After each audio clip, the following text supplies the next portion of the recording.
आज मैं ना एक इन्वर्टर सर्विसिंग का दिखाने वाले हैं। ये है इन्वर्टर, ये सर्विस करने के लिए आए थे। इसमें प्रॉब्लम ये है वो चार्जिंग नहीं हो रहा है, ऐसा है। तो हम उसको चालू करके देखेंगे।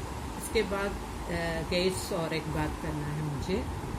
आज मैंने एक यूज़फुल वीडियो डालने वाला है। शाम को या रात को टाइमिंग बता नहीं सकते क्योंकि उसका मटेरियल खरीदना है। मटेरियल मेरे पास नहीं है, मतलब एक आइटम है एक आइटम नहीं है। तो वो जो वीडियो सबको यूज़फुल है, जो घर है शॉप है वो सब जगह वो यूज़ कर सकते हैं। जैसा अपना घर में कीटाणु होते हैं ना, जैसा कॉकरोच फिर कटमल, ये सब वो सब भगाने का एक दवा मैं बता के देने वाले हैं। तो सब लोग मेरा आज रात का वीडियो देख लीजिए, 100% सबको യൂസ്ഫുൾ होगा, ठीक है।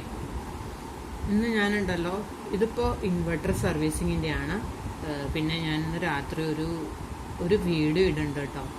വീടുകളിൽ ഷോപ്പിൽ ഇൻഡസ്ട്രിയിൽ എവിടെയായാലും യൂസ് ചെയ്യാൻ പറ്റുന്ന ഒരു വീഡിയോ ആണ്. അതായത് നമ്മുടെ വീട്ടിൽ കോക്രോച്ചോ മൂട്ടശല്യമൊക്കെ ഉള്ളവർക്ക് അത് വളരെ യൂസ്ഫുള്ളാണ്. അപ്പോൾ ആ വീഡിയോ ഞാനിന്ന് രാത്രി ആകുമ്പോൾ ഇടുന്നതാണ്. അപ്പോൾ എല്ലാവരും കാണണം കേട്ടോ. ഇപ്പോൾ ഇത് ഇൻവെർട്ടർ സർവീസിംഗ് ആണ്. ഇതിൽ ചാർജിങ്ങിൻ്റെ പ്രോബ്ലമാണ്. അപ്പോൾ ഞാനത് ആദ്യം ബാറ്ററി മോഡിൽ ഓൺ ചെയ്ത് കാണിക്കും. അത് കഴിഞ്ഞിട്ടത് ചാർജിങ് വരണ്ടോ എന്നും കൂടി കാണിച്ചു തരാം കേട്ടോ. അപ്പം ഞാനിത് കണക്ട് ചെയ്യട്ടെ ആദ്യം.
ഞാനിതിൽ ബാറ്ററി കണക്ട് ചെയ്തു. ബാറ്ററി കണക്ട് ചെയ്തപ്പോൾ ഇതാ ഇവിടെ ഓൾറെഡി ഇൻഡിക്കേഷൻ ഉണ്ടായി. ഞാൻ സ്വിച്ച് ഓഫ് ആയിട്ടില്ലായിരുന്നു, അതുകൊണ്ടാണ് ഇതിൽ ആ ഇൻഡിക്കേഷൻ വന്ന് കിടക്കണ്ടായിരുന്നത്. ഇനിയിപ്പോൾ നമുക്ക് ഇതൊന്ന് ജസ്റ്റ് ഓൺ ചെയ്യാം. അപ്പോൾ ആദ്യം കണ്ടിരുന്നല്ലോ, അത് കണ്ടോ. ഇപ്പോൾ UPS ഇൻവെർട്ടർ ഓൺ എന്ന് പറഞ്ഞിട്ടുള്ള ഒരു ഇൻഡിക്കേഷൻ വന്നു കേട്ടോ. അതിൻ്റെ അർത്ഥം എന്താണെന്ന് വെച്ചാൽ ഇത് ബാറ്ററി മോഡിൽ സിസ്റ്റം ഓണായി എന്നാണ്. ഓക്കെ. അപ്പോൾ അവർ പറഞ്ഞിരിക്കുന്ന കംപ്ലൈൻറ്റ് എന്താണെന്ന് വെച്ചാൽ അത് മെയിൻസിൽ ചാർജിങ് വരുന്നില്ല എന്നാണ്. ചാർജിങ്ങിൽ നമ്മളിടുമ്പോൾ ഈ ഇൻഡിക്കേഷൻ പോയിട്ട് വേറെ 2 ഇൻഡിക്കേഷൻ വരാം. അപ്പം ഞാനിപ്പോൾ മൾട്ടിമീറ്ററിൽ ഒന്ന് വോൾട്ടേജ് നോക്കട്ടെ കേട്ടോ. ആദ്യം ഇതാണ് മൾട്ടിമീറ്റർ. വോൾട്ടേജ് കാണാൻ നിങ്ങൾക്ക് പറ്റുമോ അറിയില്ല. ജസ്റ്റ് ഞാനിതൊന്ന് ഓൺ ചെയ്തു. അപ്പോൾ അതിൽ വോൾട്ടേജ് നിങ്ങൾ കാണിക്കുന്ന രീതിയിൽ വെക്കാം.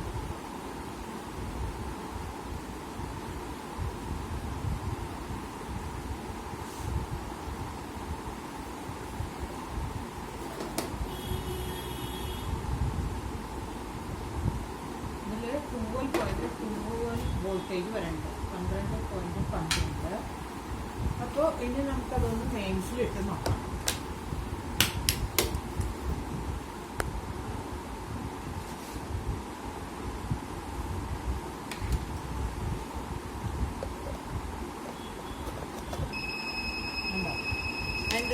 അത് ശബ്ദം വരാം. അതായത് ഇത് ചാർജിങ്ങിലേക്ക് പോകില്ല. ചാർജിങ്ങിലേക്ക് ഇടുമ്പോൾ ഇങ്ങനത്തെ ഒരു സൗണ്ടാണ് വരണേ. ഇൻഡിക്കേഷൻ ആണെങ്കിൽ പോവുകയും ചെയ്യുന്നത്.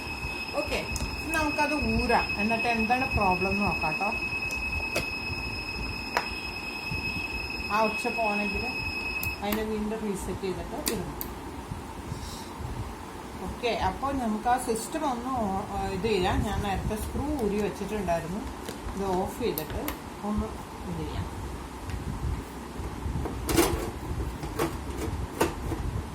आज हिंदी में भी ज़रा बोल देते हो। ये जो इन्वर्टर है इसमें बैटरी मोड में चालू किया।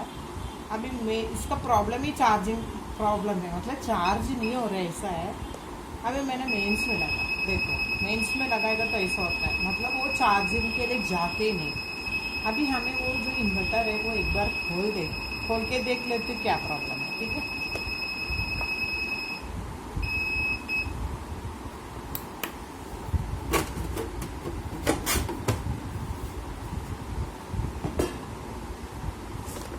ये है इन्वर्टर का पीसी, ठीक है। इसमें क्या होता है, ये जो सेक्शन होता है वहाँ पे प्रॉब्लम होने का चांस है। चार्जिंग वोल्टेज का प्रॉब्लम मतलब उधर ही रहते हैं। ഇതിൽ ചാർജിങ് വോൾട്ടേജിൻ്റെ പ്രോബ്ലം എന്ന് പറഞ്ഞില്ല. അപ്പോൾ ചാർജിങ് വോൾട്ടേജിൻ്റെ സെക്ഷൻ ഇതാണ്. അപ്പോൾ നമുക്ക് അവിടെ ഒന്ന് നോക്കാം കേട്ടോ. ഞാൻ ജസ്റ്റ് നോക്കട്ടെ, കാണിക്കാം.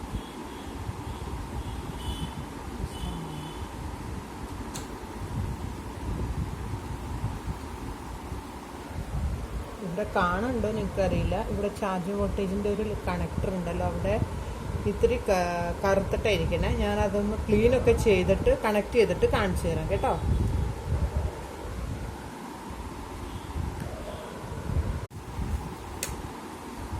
गैस मैंने उसका प्रॉब्लम सॉल्व किया। सॉल्व कैसे किया मतलब एक बार दिखा लेते हो। इसका जो चार्जिंग वोल्टेज का जो वायर का है ना, उधर अंदर से वो ख़राब हो गया था, ख़राब हो गए थे। तो मैंने आप लोग को दिखाने के लिए एक जो चार्जिंग का कट करके यहाँ पे एक एक्स्ट्रा वायर ज्वाइन किया, क्योंकि मैंने नीचे ट्रैक शॉर्ट करेगा तो नहीं होगा। तो मैंने वापस वो सब डिस्कनेक्ट करके लगा के एक बार वायर लगाए हैं चार्जिंग की जगह पे। तो मैं अभी वो चालू करके दिखा। പിന്നെ ഞാനിപ്പോൾ ഉണ്ടല്ലോ ചാർജിങ് വോൾട്ടേജിൻ്റെ ആ ഇത് കട്ടാക്കിയിട്ടുണ്ടായിരുന്നു. അപ്പോൾ അത് ഞാനുണ്ടല്ലോ ഹിന്ദിയും മലയാളവും ഒക്കെ ഭയങ്കര കൺഫ്യൂഷനായിപ്പോയി. എന്താണെന്ന് വെച്ചാൽ ആദ്യമേ മലയാളത്തിലും ഹിന്ദിയിലും കുറച്ച് വർത്തമാനം പറഞ്ഞില്ലെങ്കിൽ ഹിന്ദിക്കാർ വിചാരിക്കും മലയാളത്തിലുള്ളതെന്ന് വിചാരിച്ചിട്ട് അവരത് സ്കിപ്പ് ചെയ്തിട്ട് പോകും. മലയാളികൾ ഇത് മുഴുവൻ ഹിന്ദിയിലാണല്ലോ എന്ന് വിചാരിച്ചിട്ട് അത് സ്കിപ്പ് ചെയ്യും. അതുകൊണ്ടാണ് ഞാൻ ഇടയ്ക്കിടയ്ക്ക് പറയുകയും ചെയ്യേണ്ടത്, പിന്നെ ഞാൻ ഇടയ്ക്കിടയ്ക്ക് അറിയാണ്ട് എൻ്റെ വായിൽ നിന്ന് വരുന്നുണ്ട് കേട്ടോ. അപ്പം ഞാൻ ഈ ചാർജിങ് വോൾട്ടേജിൻ്റെ ഉണ്ടല്ലോ, നിങ്ങളെ കൂടുതലിങ്ങനെ കണ്ടിന്യൂസ് കാണിച്ചാൽ വീഡിയോ ഭയങ്കരമായിട്ട് നീളത്തിൽ പോകും. അപ്പോൾ അത് ഞാൻ കട്ട് ചെയ്തിട്ട് പിന്നെ വീണ്ടും ഇത് ചെയ്യാം കേട്ടോ. അപ്പോൾ PCB ഡിസ്കണക്ട് ചെയ്തു. ആ വയർ ചാർജിങ്ങിൻ്റെ അവിടെ ഒരു വയർ കരിഞ്ഞിട്ടുണ്ടായിരുന്നു. അപ്പോൾ അത് മാറ്റിയിട്ട് ഞാൻ വേറെ വയർ താഴേന്ന് സോൾഡർ ചെയ്തിട്ട് ചെയ്തിരിക്കുകയാണ് കേട്ടോ ഇത്. അപ്പോൾ ഈ വയറിട്ടാൽ നിങ്ങൾക്ക് കൂടി വേഗം കാണാൻ പറ്റുന്നുള്ള ചിന്തയിലും കൂടിയാണ് വയറിട്ടത്. ഇതാണ് ഞാനിപ്പോൾ വയർ ജോയിൻ ചെയ്തിട്ടോ. ഇനിയിപ്പോൾ നമുക്ക് ജസ്റ്റ് ഒന്ന് നോക്കാം അതായിട്ടുണ്ടോ ഇല്ലേ ചാർജിങ്ങിൻ്റെ പോയിന്റ്. ഓക്കെ, അപ്പോൾ ഈ ഇൻഡിക്കേഷനൊക്കെ നോക്കുമ്പോൾ ഒത്തിരി മനസ്സിലാവുക. ഓക്കെ, അപ്പോൾ ഞാനിതിവിടെ വെക്കണം. ഇനിയിപ്പോൾ നമ്മൾ സിസ്റ്റം ജസ്റ്റ് നോക്കട്ടെ കേട്ടോ, ആയിട്ടുണ്ടോ എന്നുള്ളത്.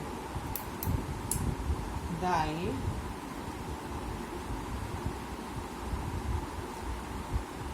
ആ സൗണ്ട് പോയൊന്ന് ആദ്യം ഒന്ന് നോക്കണം. ഓക്കെ, ഇപ്പോൾ ഇതാ കാണുന്നുണ്ടോ നിങ്ങൾ? ഇതാണ് കേട്ടോ ചാർജിങ്ങിൻ്റെ ഇൻഡിക്കേഷൻ, മെയിൻസിൻ്റെ ഇൻഡിക്കേഷൻ. നമുക്കിനി ആ വോൾട്ടേജ് ഒന്ന് നോക്കാം. ഓക്കെ, ഇപ്പോൾ അത് വന്നിട്ടുണ്ട്. നമുക്ക് പ്രോബ് കണക്ട് ചെയ്തത് ശരിയായിട്ടില്ല. ഒന്ന് വോൾട്ടേജ് കാണിച്ചു തരണമെന്നുണ്ട് എനിക്ക്. ഇത് ശരിക്കും കാണുന്നുണ്ടോ അറിയില്ല.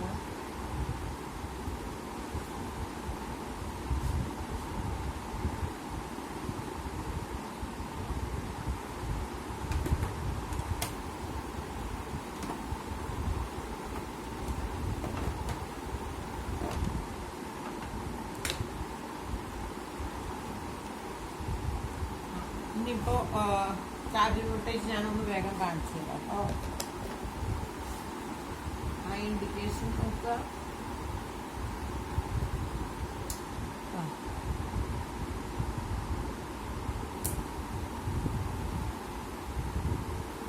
വോൾട്ടേജ് ഇതാ കൂടുന്നുണ്ട്. അപ്പോൾ ചാർജിങ്ങിൻ്റെ പ്രശ്നം ഇതായിരുന്നു കേട്ടോ. അതായത് ആ വയറ് കത്തിയത് കൊണ്ടാണ് ചാർജിങ്, അവിടെ ഒരു വയറുണ്ടായിരുന്നു, അത് കത്തിയത് കൊണ്ടാണ് ചാർജിങ് ആവാഞ്ഞത്. ഇപ്പോൾ ചാർജിങ് വോൾട്ടേജ് എല്ലാം ശരിയാണ്. അപ്പോൾ നമ്മുടെ ആ കണക്ടറൊക്കെ ഉള്ളെടുത്ത് അവിടെ വയർ കത്താനുള്ള ചാൻസ് ഉണ്ട്. നമ്മൾ കൂടുതൽ യൂസ് ചെയ്യുമ്പോൾ ഓൾറെഡി ഉണ്ടാവാറുണ്ട്. അതൊക്കെ കേടുവരും, ഇലക്ട്രോണിക്സ് ഐറ്റമാണ്, അപ്പോൾ അതൊക്കെ സംഭവിക്കും. അപ്പോൾ അതായിരുന്നു മെയിൻ ഇന്നത്തെ ഇതിൻ്റെ ഇത് കേട്ടോ, ചാർജിങ്ങിന് വരാഞ്ഞത്. ഇവിടെ പിന്നെ ഫ്യൂസിൻ്റെ കണക്ഷൻ ഉണ്ട്, അവിടെ നിന്നുള്ള കണക്ഷൻ ഇവിടുന്ന് ബ്രേക്ക് ആയിപ്പോയി. ബ്രേക്ക് മീൻസ് കത്തുക, അതുകൊണ്ടാണ് കേട്ടോ. അപ്പോൾ ആ ഇൻഡിക്കേഷൻ കണ്ടു എന്ന് ഞാൻ വിചാരിക്കുന്നു. ഞാൻ ശരിക്കും നോക്കിയിട്ടില്ല, സെറ്റിംഗ് അങ്ങനെ ചെയ്തിരുന്നെ കാണാനുള്ള രീതിയിൽ. പിന്നെ ये जो अभी मैंने चालू करके देखे हैं, ये थे अपने सर्किट में देखा ही होगा चार्जिंग वोल्टेज का इंडिकेशन कैसा है, और उसमें मैंने वोल्टेज भी दिखाया, सिर्फ मलयालम में बताया, बस इतना ही है। ये देख लीजिए, ये जाएगा। ये तो अभी बैटरी लॉक का आ रहे हैं, तो अभी वो हाँ चार्जिंग वोल्टेज और ये आ रहे हैं, ठीक है, वो है चार्जिंग इसका, ठीक है। तो आज का वीडियो इतना ही है। मेरे को समझ में नहीं आता सबको समझ में आया क्या नहीं आया, क्योंकि मेरा ना एक सबसे बड़ा प्रॉब्लम हिंदी और मलयालम दोनों मिक्स हो रही है। मैं ना वो ऐसा बता के जा रहा हूँ तो मिक्स हो रही है, ऐसा सोच के मैं सोचते पहले मलयालम हिंदी में बोले, उसके बाद मलयालम में बोले तो आधा पार्ट हो जाएगा। पर कभी कभी ऐसा बात करके हिंदी मलयालम मिक्स हो रहे, पर सॉरी गैस, नेक्स्ट टाइम में मैं ध्यान रखूंगी, पहले कम्प्लीटली मलयालम में बोले, उसके बाद हिंदी में बोले, नहीं तो पहले हिंदी में पूरा बोले फिर मलयालम में बोले, ठीक है। तो आज का इतना ही था, थोड़ा समझ में आए कि ये सबको ऐसा मुझे फील हो रहा है। फिर मैं थोड़ा सर्किट के बारे में दिखाते हैं। जो इसका अंदर का पीसीबी है, तो पीसीबी में कैसे है ये सब कनेक्शन, ऐसा मैं थोड़ा सा बता रहे और कुछ नहीं है। ये जो कनेक्शन होता है वो फ्रंट पैनल के एलईडी के लिए होती है। ये जो है वो फैन है, एंड ये इधर पीछे है ना बहुत सारा स्विचेस है, बहुत सारा मीन्स इतना भी नहीं है, बहुत सारा पर है, सॉकेट है, स्विचेस है, फ्यूज है, वायर्स है, फैन है। तो उधर का जो कनेक्शन जो भी है यहाँ पे आए हुए है, ठीक है। एंड ये जो है ट्रांसफार्मर का कनेक्शन, इसको ट्रांसफार्मर कहते हैं। मतलब जैसा हम लोग आउटपुट वोल्टेज इसके अंदर से जनरेट होके हमारा वो जो सॉकेट में मिलता है, वो ही कनेक्ट वोल्टेज आ गया हमारा घर का टीवी जो भी लाइट है, फैन है, सब उधर से कनेक्ट करें तो वोल्टेज मिलता है, तब वो सब चालू होता है, ठीक है। तो ये जो कनेक्शन है इनपुट आउटपुट के लिए, इनपुट के लिए, चार्जिंग के लिए, वो सब वो है, ठीक है। ये भी है ट्रांसफार्मर का कनेक्शन इसमें आया है, इधर मोसफेट लगाया है। तो मेरा आज का जो एक्सप्लेन करने का था इतना ही है। समझ में नहीं आया तो थोड़ा कमेंट में पूछा करो, क्योंकि मेरे अंदर में बहुत कुछ रहता है, ये सब बता दिए कि मेरे को भी नहीं पता। Okay guys, thank you. और आज शाम का वीडियो ज़रूर देख लीजिए। പിന്നെ എൻ്റെ വൈകിട്ടത്തെ വീഡിയോ എന്തായാലും കാണണം. വൈകിട്ട് രാത്രി ഞാൻ ടൈം ഇതിലിടുന്നതാണ്, പക്ഷെ അത് ഭയങ്കര യൂസ്ഫുൾ ആയിരിക്കും കേട്ടോ. Thank you.